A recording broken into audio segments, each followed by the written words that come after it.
तिकडे परभणीमध्ये गोदावरीचा पूर कायम आहे। प्रशासनाकडून आता पुरानं वेढलेल्या गावाला मदत पोहोचवली जाते। डॉक्टरांची एक टीम वैद्यकीय साहित्यासह बोटीनं गावामध्ये दाखल झाली आहे। तर या सगळ्या परिस्थितीचा एबीपी माझानही आढावा घेतलेला आहे। 3 तालुक्यातील 17 गावांचा संपर्क तुटलेला आहे। आढावा घेतलेला आहे आमचे प्रतिनिधी पंकज क्षीरसागर यांनी।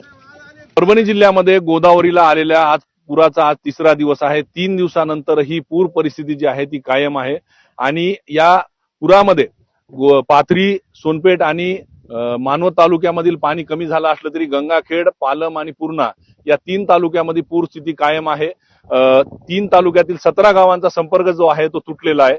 आता सध्या आम्ही खळी या गावी असो, गंगाखेड तालुक्यातील खळी या गावाला आम्ही डॉक्टरांचं पथक घेऊन प्रशासन जात आहे। आपण जर बघितलं तर या गावाचा संपर्क तुटलेला आहे।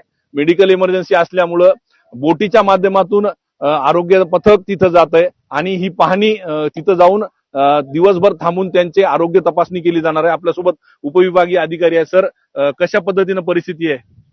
तालुक्यामध्ये खूप मोठ्या प्रमाणात पूर परिस्थिती निर्माण झाली आहे। जवळपास 17 गावांमध्ये पुराच्या पाण्यामुळे संपर्क तुटलेला आहे। यापैकीच काही गावांमध्ये वैद्यकीय इमर्जन्सी आल्यामुळे वैद्यकीय पथक घेऊन स्थानिक वैद्यकीय प्रशासनाच्या वतीनं आम्ही गावामध्ये वैद्यकीय पथक घेऊन जात आहोत, जेणेकरून दिवसभर गावामध्ये ज्यांना काही वैद्यकीय प्रॉब्लेम आहे त्यांची ट्रीटमेंट होऊन सायंकाळी पथक परत येईल।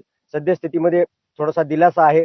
पाऊस थांबल्यामुळे आणि पूर परिस्थिती थोडीशी ओसरायला मदत झाली आहे, तरी सुद्धा अजूनही बऱ्याचशा गावांचा संपर्क तुटलेला आहे। नागरिकांना अडचण होऊ नये यासाठी प्रशासन योग्य ती खबरदारी घेताना दिसून येत आहे। कॅमेरा पर्सन व्यंकटेशसह पंकज क्षीरसागर, एबीपी माझा, खळी, गंगाखेड। तिकडे